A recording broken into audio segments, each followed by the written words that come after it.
El 27 de julio de 1890 se oyó un disparo cerca del pueblo francés de Auvers-sur-Oise. Era el sonido del suicidio, el último acto desesperado de un hombre enfermo. Su nombre era Vincent van Gogh. 2 días después, una vida de lucha llegó a su fin.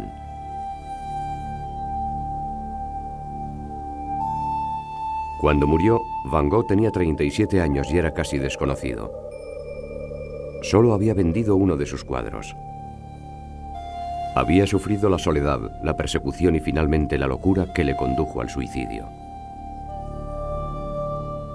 Pero su muerte también marcó el comienzo de la leyenda. Pasó poco tiempo antes de que la genialidad de Van Gogh fuera reconocida. A principios del siglo XX, sus cuadros obtuvieron el reconocimiento de obras maestras y se dio a conocer la triste historia de su vida. La anécdota de cómo se cortó su propia oreja está entre las más citadas de la historia del arte. Pero la vida de Vincent van Gogh no sería tan atractiva de no ser por la calidad de su arte, toda ella generada en los pocos años anteriores a su desaparición. Sus obras se encuentran ahora entre las imágenes más conocidas del arte occidental y su valor económico alcanza las decenas de millones. Y esa es solo una forma de medir los impresionantes logros de Vincent van Gogh. Van Gogh revolucionó las concepciones del arte con sus pinceladas gruesas y sus espirales.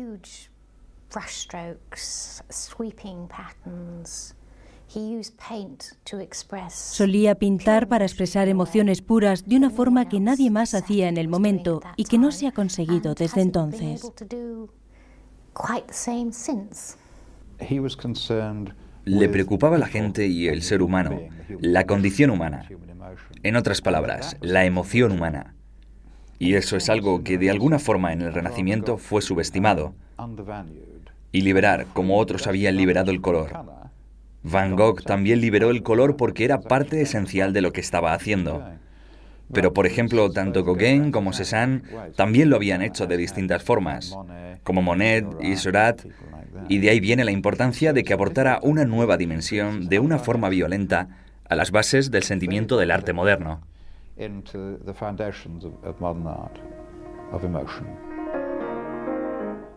Van Gogh nació el 30 de marzo de 1853 en el pueblo holandés de Groot-Zundert. Era el hijo mayor de un pastor protestante, un chico tranquilo e introvertido que disfrutaba dibujando los paisajes de su entorno. A los 16 años comenzó su carrera artística. No como artista, sino como aprendiz de un marchante de arte.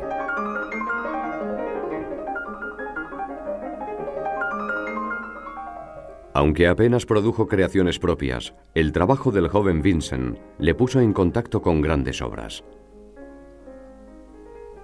En los Países Bajos admiró a los maestros holandeses, Rembrandt y Holst. En Londres desarrolló un gusto por John Constable.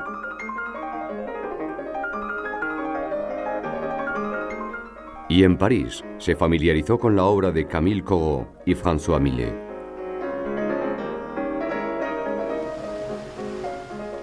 Cuando trabajó en Londres se enamoró de la hija de su casera. El rechazo de esta le traumatizó. Y Vincent nunca fue capaz de tener una relación estable con una mujer. También tenía problemas en el trabajo. En marzo de 1876 le despidieron de la sucursal parisina de Goupil's por haberle dicho a sus superiores lo que pensaba del negocio del arte. En los 3 años siguientes, Van Gogh fue profesor en Inglaterra. Comenzó la carrera de sacerdocio y pasó varios meses como evangelista en la desolada región minera de Bélgica, el Borinage. Pero esto también acabó en despido. Se dice que se tomó el mensaje cristiano de la caridad demasiado en serio, y sus superiores no tenían buena opinión de un predicador que iba vestido con harapos tras haber donado sus mejores ropas. Intentó con todas sus fuerzas seguir los pasos de su padre en la vida religiosa y con el trabajo de misionero. Se involucró tanto que preocupó a sus superiores, que llegaron a pensar que era más peligroso que útil. Una de las razones por las que se enfadaron sus superiores fue porque se metió demasiado, se implicó demasiado con la gente. Les daba su dinero, sus ropas y todo lo que tenía. En su familia había artistas y él había demostrado tener talento desde pequeño. Su hermano Theo fue la influencia motriz que le guió y le introdujo en el arte de la época. Vincent tenía 26 años y carecía de ocupación. En el verano de 1879 tomó la decisión de ser artista. El resultado sería impresionante. Theo había sugerido que Van Gogh se hiciera artista, pero él rechazó la idea. Aunque más tarde enfermó y en su convalecencia comenzó a seguir los consejos de Theo. Comenzó a dibujar y a pintar. Ahí fue cuando empezó. Transfirió su interés por los pobres y dejó de predicarles para pasar a pintarles y dibujarles. Cuando Van Gogh decidió dedicarse a la pintura, aún quedaba mucho camino por delante para que llegaran sus obras más famosas. En 1879, Vincent había hecho poco más que algunos dibujos. Sabía que le quedaba mucho por aprender para hacerse profesional. Así que comenzó a estudiar libros de texto de anatomía y perspectiva y copió las obras de Millet. Pero pronto se dio cuenta de que el estudio aislado no era suficiente. En octubre de 1880 se trasladó a Bruselas. Allí asistió a clases de la Academia de Arte y se hizo amigo de un estudiante adinerado, Anton van Rappard. Comenzó a crear dibujos sombríos inspirados por su época en el Borinage y consiguió dedicarse a tiempo completo a sus estudios gracias a la generosa ayuda económica de su hermano. Theo van Gogh era 6 años más joven que Vincent y, al contrario que su hermano, estaba contento en su trabajo en Goupils. Cuando Vincent se trasladó a Bruselas, Theo comenzó a enviarle dinero. Fue un acuerdo continuado, documentado en las cartas que se escribían los dos hermanos. Se conservan cientos de ellas y son documentos vitales para estudiar a Vincent van Gogh. Sus cartas a Theo no se limitaban a hablar de temas como el dinero. También revelaban intrincados detalles de su arte y su filosofía creativa. Así conocemos al hombre, sus esperanzas y sus temores, sus aspiraciones, sus decepciones y, lo más importante, su profunda preocupación por el arte y la condición humana. Era una persona seriamente preocupada y no superficial, de una impresionante profundidad intelectual y espiritual. Y creo que eso nos permite entender y contextualizar la mitología.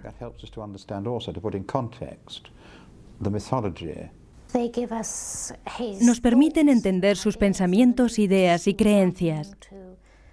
Se las escribía a Theo, por lo que se expresaba muy directa y sinceramente. Tenemos gran cantidad de información sobre lo que sentía por la pintura y la vida en esas cartas. Las únicas pausas en la correspondencia entre Theo y Vincent datan de los periodos en los que vivieron juntos. En la primavera de 1881, ambos se encontraron en la nueva casa familiar de Etten. Pero pronto regresaron los problemas personales. Ese verano, Vincent se enamoró de su prima, pero se vio rechazado de nuevo. También estaba perdiendo su fe cristiana, un auténtico problema en la casa de un pastor. A finales de 1881, tras una discusión con su padre, el nómada Vincent volvió a trasladarse, esta vez a la capital, La Haya. Allí tomó la extraña decisión de convivir con una prostituta sin hogar llamada Xiang, a la que retrató en un cuadro llamado Dolor. Su sentido de la caridad cristiana no le había abandonado, pero Vincent se dio cuenta de que aquella relación estaba afectando a su capacidad de trabajo. Para su 30º cumpleaños, en marzo de 1883, Van Gogh ya sabía que tenía potencial. En La Haya trabajó junto al pintor de paisajes Anton Mauve y comenzó a trabajar con óleo. Mujer en un bosque es uno de los primeros cuadros de Van Gogh que ya exhibe la pincelada gruesa que sería la característica de su obra en su madurez. El tejedor en el telar es una de las muchas obras iniciales de Van Gogh que representan campesinos trabajando. Es una imagen muy diferente de las obras más conocidas del pintor. De nuevo, vemos una paleta oscura y, al contrario que sus últimos lienzos, hay un sentido de implicación emocional en la temática. Cuando terminó este lienzo en mayo de 1884, Vincent había abandonado La Haya frustrado por la exigencia emocional de Sion. Pronto regresó con su familia, que se había mudado al pueblo de Nieuwen. En ocasiones, los padres de Van Gogh se desesperaron con su hijo mayor. Era difícil y antisocial y realizaba sus comidas aparte en el hogar familiar. También continuaron sus dificultades emocionales. En el verano de 1884, una mujer se enamoró del extraño artista. Esta vez fue Vincent el que la rechazó a ella, tras lo cual la desgraciada mujer intentó suicidarse. Lo peor estaba por llegar en marzo de 1885, cuando murió el pastor Van Gogh. Fue una gran pérdida para la familia, pero la reacción de Vincent fue sorprendentemente fría. En una carta a Theo, describió que la muerte de su padre simplemente le había impedido trabajar unos pocos días. El arte ya lo era todo para Vincent Van Gogh, ya que estaba creando el que era su lienzo más ambicioso hasta la fecha, Los comedores de patatas. Fue su reacción a la condición de las clases pobres. Era casi como una obra holandesa del siglo XVII, con una temática basada en el pueblo, como la pintura de principios del XIX. Gente como Courbet y Manet que se preocupaban por lo contemporáneo y lo ordinario, y también la escuela barbista de Minet. De hecho, hay bastantes conexiones que se pueden apreciar entre la obra de la escuela barbista de Minet y Corot y demás, y esas primeras obras de Van Gogh, Los comedores de patatas. Pero es la interpretación personal de Van Gogh y la reacción a las condiciones en las que se encontró él mismo trabajando en la misión de Voynich. Es por tanto sobre Van Gogh. Es sobre los comedores de patatas, pero creo que sobre todo trata de él mismo. Estaba expresando su interés por los campesinos, la clase trabajadora, los menos privilegiados, e intentaba retratarles de la forma más realista posible, a la manera de los anteriores pintores holandeses. Así que empleaba estos colores tan sombríos y oscuros, en parte porque eran los colores tradicionales del arte, pero también porque mostraban el ambiente de las casas de esos campesinos. Estaba intentando enfatizar su situación y su pobreza. Los comedores de patatas puede considerarse la culminación del desarrollo inicial de Van Gogh como pintor, pero él sabía que debía ir más allá. Exponerse a nuevas influencias, nuevas ideas, nuevas visiones. Sería un viaje corto y frenético que resultaría en una obra magistral y una vida atormentada. En noviembre de 1885, Van Gogh comenzó a sospechar que estaba perdiendo el tiempo. Ese mes dejó a su familia y a Holanda para siempre. En los siguientes 56 meses, creó su leyenda. Vincent llegó al puerto belga de Antwerp para estudiar en la Academia de Arte, pero también buscó sus propias influencias. Antwerp era y sigue siendo el lugar de procedencia de muchas obras del pintor flamenco Peter Paul Rubens. Van Gogh estaba especialmente impresionado por el audaz manejo del color de Rubens, y podemos ver la influencia de Rubens en este Retrato de una mujer que pintó poco después de su llegada a Antwerp. El nuevo entusiasmo de Van Gogh por el color también fue inspirado por un gran artista de su propio siglo. En sus cartas, Vincent describió su fascinación por un francés cuyas teorías sobre el color le impresionaron profundamente. Se trataba de uno de los grandes del romanticismo, Eugène Delacroix. El siglo XIX produjo toda una serie de teorías sobre el color. Algunas eran muy abstractas y académicas, y lo cierto es que se derivaban en dos corrientes. Una de ellas era óptica, se refería a la luz, lo que en parte se aplicaba a la pintura. Y entonces se supo que Delacroix y otros, y por ejemplo Seurat en términos prácticos, implantaron este divisionalismo en nuevas teorías del color o experimentos de exploración del color en términos del color pintado en contraposición a la luz.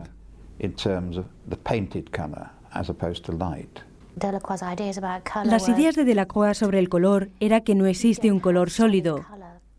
Una zona, una superficie de color, se rompe en diferentes gamas de verde, por ejemplo, si es una extensión de césped, o diferentes azules si se trata de una tela azul. También tenía nociones sobre colores complementarios, reflejos y demás. El color y la pintura se liberaban de las limitaciones del pasado. Y vemos este desarrollo de nuevo. Tenemos que ver las obras como vemos el cielo estrellado o el campo de maíz, donde la impresión global del campo de maíz o de la noche estrellada se comunicaba a través del color y de su aplicación física, y el contraste de un color contra otro y el uso de borrones de pintura. Todo ello formaba parte de lo que tomó Van Gogh. Las teorías sobre el color de Delacroix influyeron a Van Gogh mucho más de lo que aprendió en la Academia de Antwerp. Después de un semestre, suspendió los exámenes tras discutir el obsoleto contenido del temario. Pero Vincent tenía otras cosas en que pensar. Había descubierto el arte japonés. Creo que lo que le gustaba a Van Gogh del arte japonés eran los aspectos formales. También le gustaba la exactitud de los trazos y la atención al detalle, según afirmó. Hay un cuadro suyo, Barcas en la playa, que es un cuadro fantástico y muy japonés. No por la temática, sino por el estilo. Emplea las diagonales, las áreas de color limitadas no necesariamente por un trazo definido. Un color está claramente diferenciado del otro, así que consta de distintos parches y el todo está muy bien unificado, además de la atención al detalle. Delinea con toda precisión los barcos de una forma increíblemente decorativa. Y creo que eso respondía a su sentido de la decoración, combinado con el amor por el detalle y una composición general particularmente tensa. Es por eso que reaccionó tanto al arte japonés. Van Gogh siguió apasionado por el arte japonés incluso después de cansarse de su vida en Antwerp. En marzo de 1886, Theo van Gogh recibió un sorprendente mensaje en la sucursal parisina de Goupils, donde trabajaba. Era de su hermano y anunciaba que estaba en el Louvre esperándole. Vincent van Gogh había viajado a París y fue allí donde comenzó su grandeza como artista. A pesar de lo inesperado de su llegada, Vincent le había escrito a su hermano explicándole su deseo de ir al centro de la vida artística europea. Su plan era estudiar en el económico estudio al aire libre del pintor Fernand Cormon. Tras mudarse con Theo, comenzó a perseguir su propósito. Pero al igual que en Antwerp, el estudio formal no le inspiraba. Fue una época memorable para el arte visual parisino. Entre otros eventos, 1886 fue el año de la 8ª exposición de impresionistas. El enfoque revolucionario del color, la luz y la técnica, cuyos pioneros eran Monet y Renoir, entre otros, estaba comenzando a apreciarse. A Van Gogh le gustaba la práctica impresionista de la pintura rápida al aire libre, y al poco tiempo se le vio trabajando en la zona de Montmartre, donde vivía con Theo. Cuando Van Gogh llegó a París en 1886, pintaba a la manera holandesa, tradicional, con colores oscuros y temáticas típicas, bodegones y demás. Durante sus 2 años en París, conoció a los impresionistas, a Seurat y a los divisionistas. Su pincelada se liberó, sus colores se aclararon e iluminaron, y comenzó a pintar paisajes más o menos impresionistas. Fue una revelación total para él estar entre los impresionistas y absorbió mucho de lo que ellos hacían.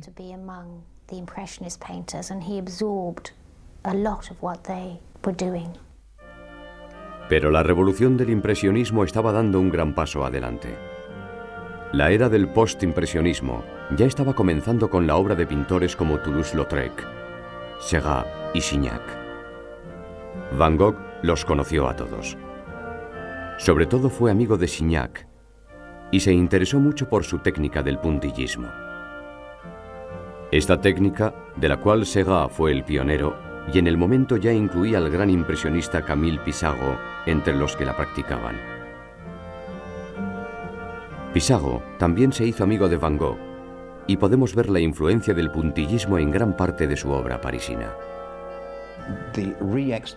La reexploración, el redescubrimiento del color a través de las teorías del color, la aplicación de la pintura, cómo vemos el divisionismo o puntillismo como Signac particularmente para Van Gogh, pero también Seurat como uno de los grandes.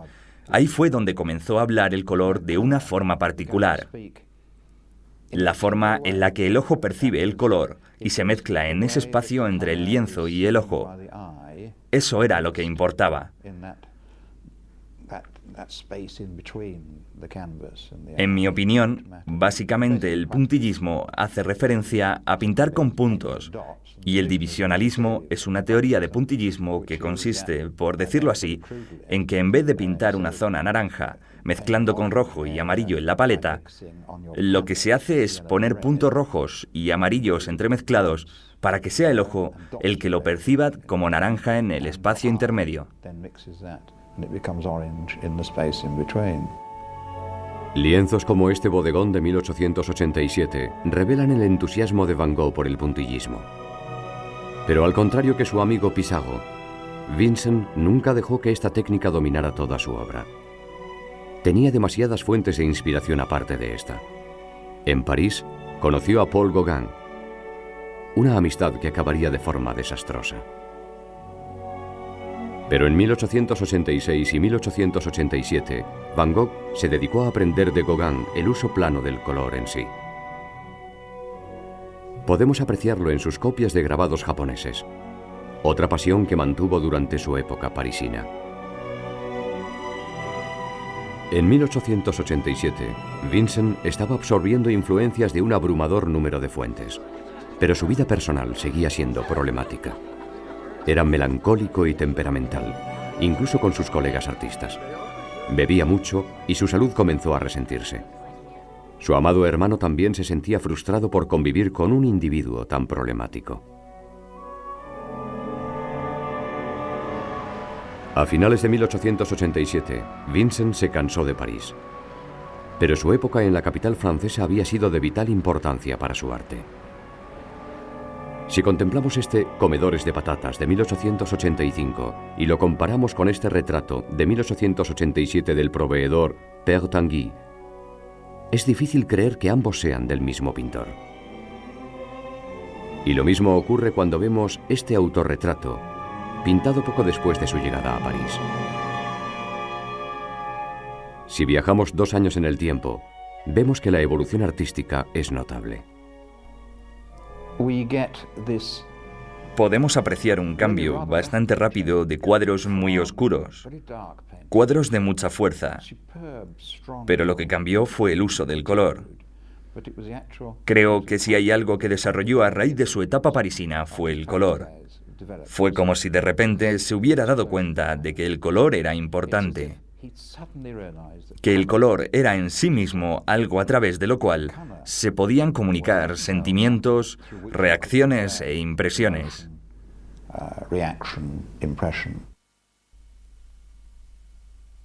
En la época en la que Van Gogh se pintó a sí mismo a principios de 1888, sus 2 años en París habían revolucionado su arte, pero seguía sin sentirse satisfecho. Estaba harto de vivir en la ciudad y quería trabajar en algún sitio más cálido y luminoso donde pudiera pintar todo el día. Su elección fue la soleada región de Provenza. El 20 de febrero de 1888 cogió un tren en París y viajó hacia el sur. Su destino era la ciudad de Arles, y fue en esta comunidad provenzal donde la genialidad de Vincent van Gogh comenzó por fin a revelarse. Con el constante apoyo de Theo consiguió trabajar sin distracciones. En cuanto llegó a Arles, se lanzó a una frenética agenda de trabajo. Solía trabajar 16 horas diarias en la creación de paisajes, bodegones y retratos. Su ejecución era rápida, pero también era precisa y minuciosa al detalle. Para entonces ya había desarrollado su propia filosofía artística, que igualaba el arte de la pintura al arte de la música. Y para Van Gogh, el color era lo que daba la clave.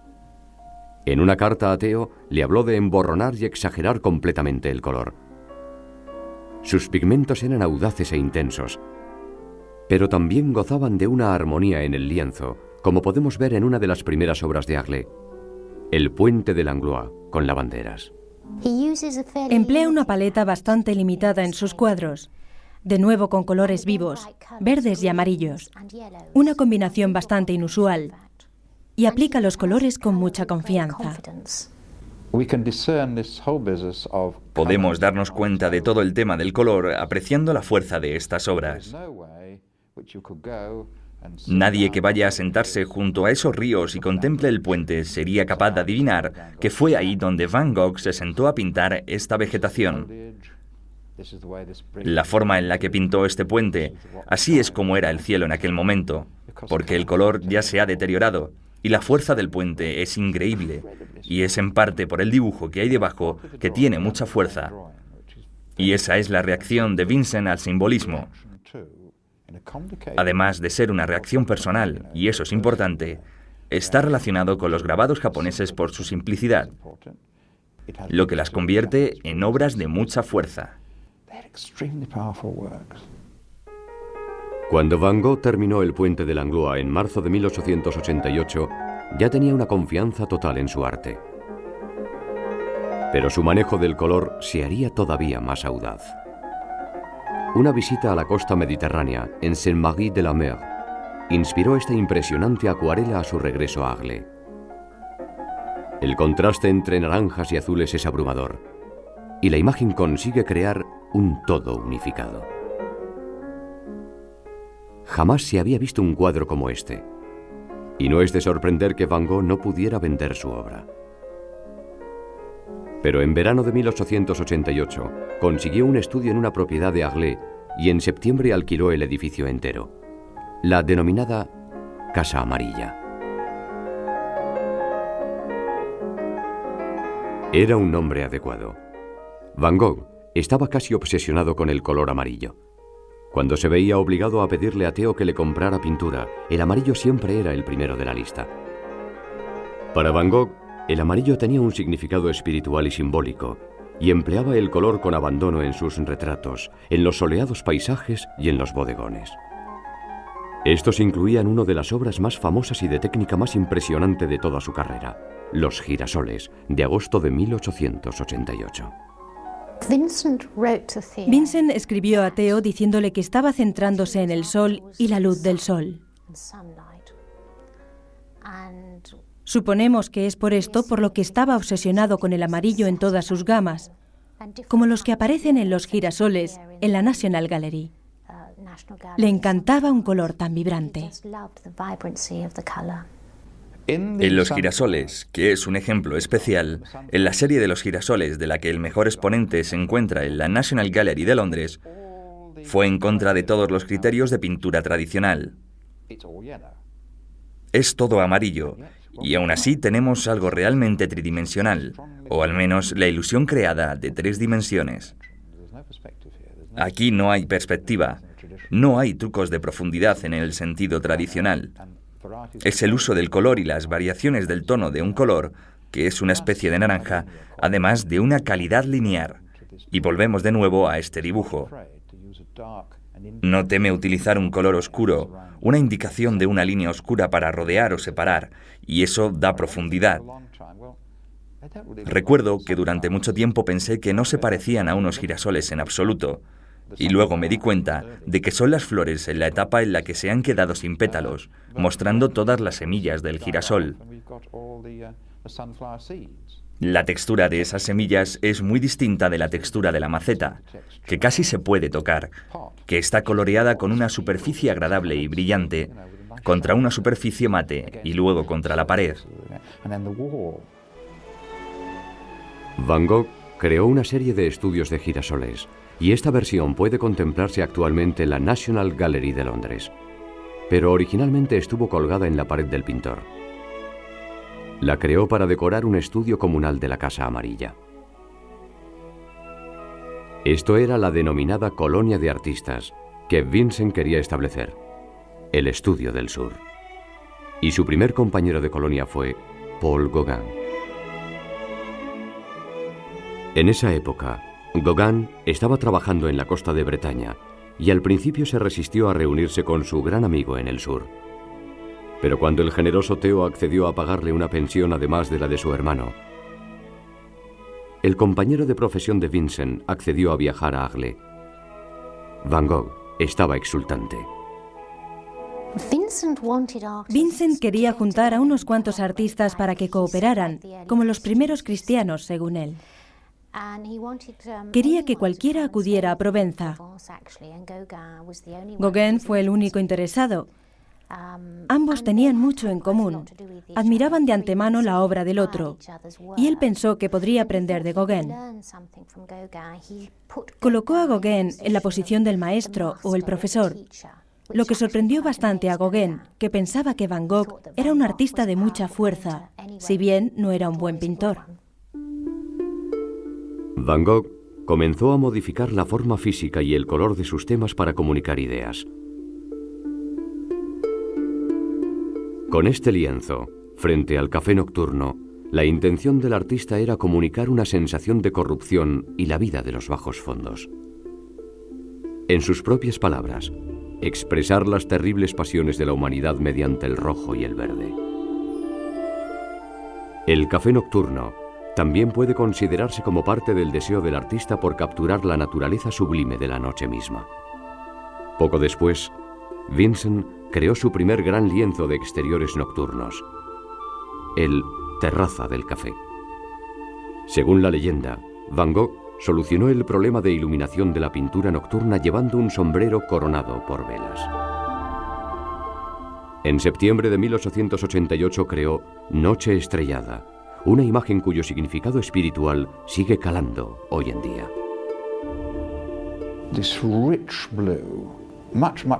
Este azul intenso, mucho más intenso que la realidad, por tanto no es real en el sentido tradicional, salpicado con estos puntos extremadamente brillantes de amarillo blanquecino y esas espirales de color, no es estático, es un todo en movimiento y uno siente que es la reacción de Vincent ante la noche que está en constante movimiento.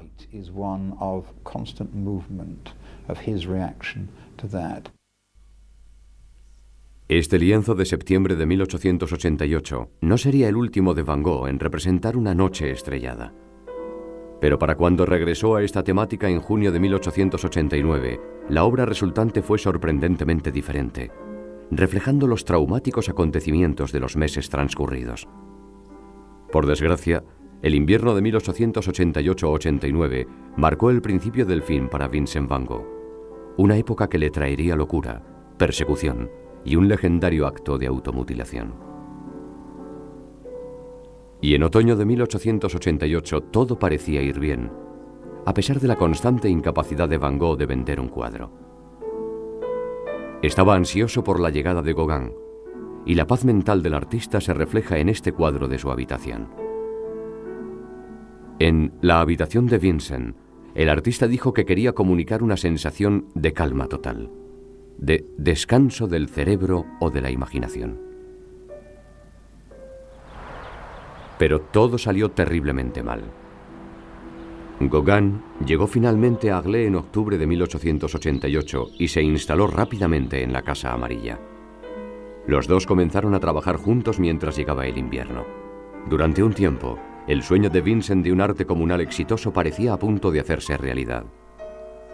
Su Campesino sembrando tenía claras influencias del extraordinario La visión tras el hermano de Gauguin, un cuadro que se había llevado consigo al sur. Pero las diferencias de personalidad fueron decisivas. En diciembre de 1888 se mascaba la tragedia. Los dos hombres discutieron y llegaron a la conclusión de que Gauguin tenía que marcharse. El gran plan de Vincent estaba fracasando, y eso quizá fue suficiente para hacerle perder la razón. Justo antes de Navidad, Van Gogh amenazó a Gauguin con una cuchilla. Gauguin escapó, dejando a la deriva a su colega. Aquella noche, Vincent Van Gogh se cortó un trozo de la oreja izquierda. Lo que ocurrió exactamente no se sabe con certeza. Hay una serie de teorías. Una de ellas, supongo que hay dos principales, es que sus relaciones sexuales eran un tanto confusas, y a raíz de una de ellas se cortó la oreja y se la mandó a una prostituta. La que yo considero más lógica es que fuera el resultado de una discusión con Gauguin y el fracaso de su plan de colonia, de nuevo enfatizado por el hecho y subrayado dramáticamente por la creación de su autorretrato con la oreja vendada. El incidente de la oreja cortada fue un desastre para Van Gogh. No tanto por la mutilación en sí, como por el hecho de que marcó el fin de su relación con Gauguin y el final de sus esperanzas de crear una colonia de artistas. Sufría un trastorno mental y sufrió alucinaciones durante una breve estancia en el hospital. Sus médicos lo achacaban al exceso de trabajo, pero Vincent hizo caso omiso. En cuestión de días volvió a su casa, creando dos emotivas naturalezas muertas. Una que mostraba su silla y una pipa, y la otra que representaba la silla de su colega Gauguin. Aunque Vincent seguía esperando el regreso de Gauguin, la idea de la colonia de artistas había fracasado y él lo sabía.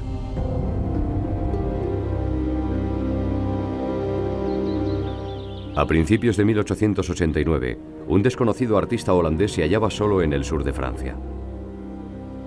No llegó a hacer amigos en Aglaé. El cartero, Joseph Roulin, era una de las pocas personas que conocía. Pero en la primavera de 1889, el amigo al que retrató fue trasladado a otra ciudad. La vida de Vincent se venía abajo. Aunque siguió trabajando, las alucinaciones persistían. También sufrió la persecución de sus vecinos, 80 de los cuales firmaron una petición que exigía el encierro del loco con el que convivían. Vincent tenía un desorden mental, un hecho que aceptó. En mayo de 1889 salió de Aglaé para ingresar en el sanatorio de Saint-Rémy. Hay varias teorías sobre la salud mental de Vincent en esa época, porque sufría paranoia. Pero la esquizofrenia puede haber sido otro elemento.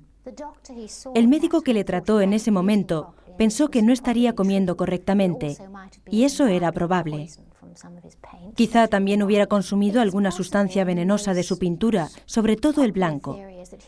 Es probable, y es la teoría más popular, que sufriera algún tipo de epilepsia. Hay un tipo de epilepsia que consiste en periodos de perfecta normalidad con otros de gran depresión, paranoia y violencia, seguidos de periodos de letargo y de nuevo vuelta a la normalidad. Quizá nunca lleguemos a conocer la naturaleza exacta de la enfermedad de Van Gogh, pero él pensaba que mientras fuera capaz de trabajar seguiría cuerdo. Así que insistió en seguir pintando durante su reclusión en Saint-Rémy. Las alucinaciones y los ataques continuaban persiguiéndole, pero en sus momentos de lucidez encontró la voluntad para crear la fabulosa cantidad de 200 cuadros en solo 12 meses. Su temática era, por fuerza, el sanatorio, el entorno, los otros pacientes y sus atormentados rasgos. Pero su arte seguía evolucionando. Fue allí donde comenzó a incorporar una nueva característica técnica en sus cuadros. Fue entonces cuando la famosa técnica de la pincelada en espiral comenzó a revelarse en cuadros como El campo de maíz, de junio de 1889. Es difícil no percibir un sentimiento de expresión personal torturada en imágenes como esta. Es un concepto artístico moderno que quizás se expresa mejor cuando Vincent retomó la temática de la noche estrellada. Completado en junio de 1889, es un cuadro propio del siglo XX. No ve el mundo como algo estático, algo que se aprecia tanto en el campo de maíz, en el que todo el maíz está en espiral y las nubes y todo. La noche estrellada, con los colores en espiral y las diferentes capas, las líneas de color, son todo un uno. En una de sus últimas obras, por ejemplo, La capilla, en la que vemos el camino dividido y rodeando la capilla por ambos lados, que a su vez está en constante movimiento. Él estaba inquieto, y su inquietud quedó reflejada. Se aleja de la imprecisión de las palabras para expresar lo que está ocurriendo. La precisión es algo que se expresa mucho mejor en términos musicales. Hay piezas musicales, secciones de obras y tipos de música que reflejan más adecuada y precisamente lo que estaba ocurriendo en la noche estrellada. Nadie creó de forma tan intensa como Van Gogh. Emplear la pintura de una forma tan generosa como él la empleaba es algo que muestra una concepción de la pintura como un medio, una idea que también se desarrolló en el siglo XX.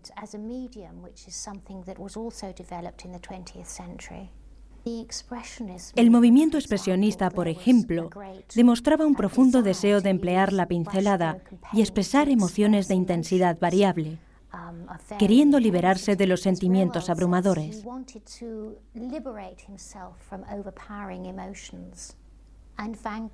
Van Gogh, en una carta a Theo, afirmaba que estaba haciendo uso de la exageración para poder comunicar sus sentimientos y que también estaba empleando las técnicas de grabado en madera. Así que fue una separación consciente del tipo de pintura al que estaba acostumbrado. Un tipo de pintura muy exitoso, de hecho. Los grandes cielos en espiral y como en llamas forman un cuadro muy intenso. Lo cierto es que comunica la energía que puede contemplarse a veces en el firmamento.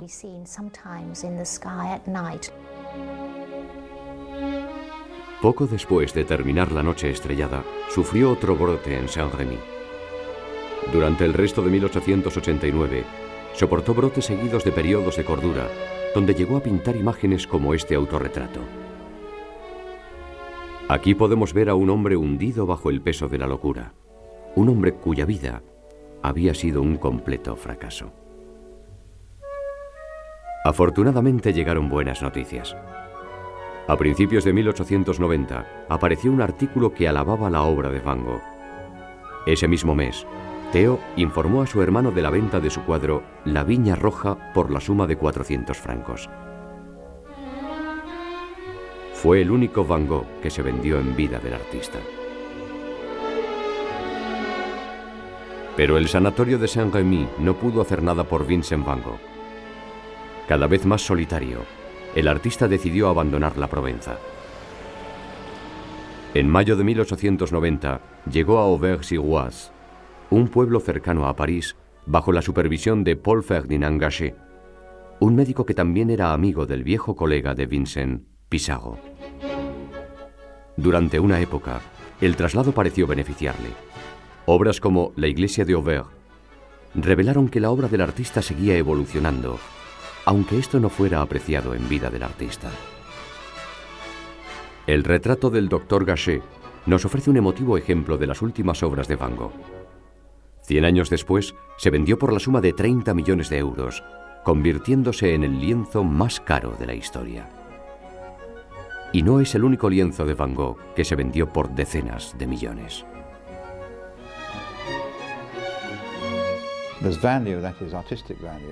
Está el valor artístico por un lado, el valor histórico por el otro, y el valor en un sentido puramente económico. Y los historiadores del arte y los árbitros del buen gusto han alabado a Van Gogh. Así que si eres un coleccionista, tienes que tener un Van Gogh. Y si juntas a varios de ellos pujando por uno de los cuadros, es normal que asciendan a la suma de millones. El potencial emocional de la obra de Van Gogh es quizá lo que atraiga a todos esos compradores dispuestos a gastar esas cantidades de dinero, además de la moda. Pero en nuestra sociedad, donde hay tantos sentimientos que no están permitidos o que son reprimidos, obras de arte que muestran unos sentimientos de forma tan visible pueden ser liberadoras. Quizá el poder de los sentimientos tenga algo que ver con el hecho de que sus obras sean tan populares.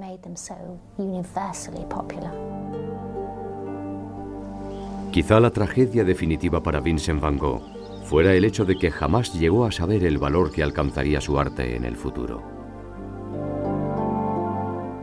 En julio de 1890, en Auvers-sur-Oise, el aún desconocido pintor cogió una pistola y se pegó un tiro.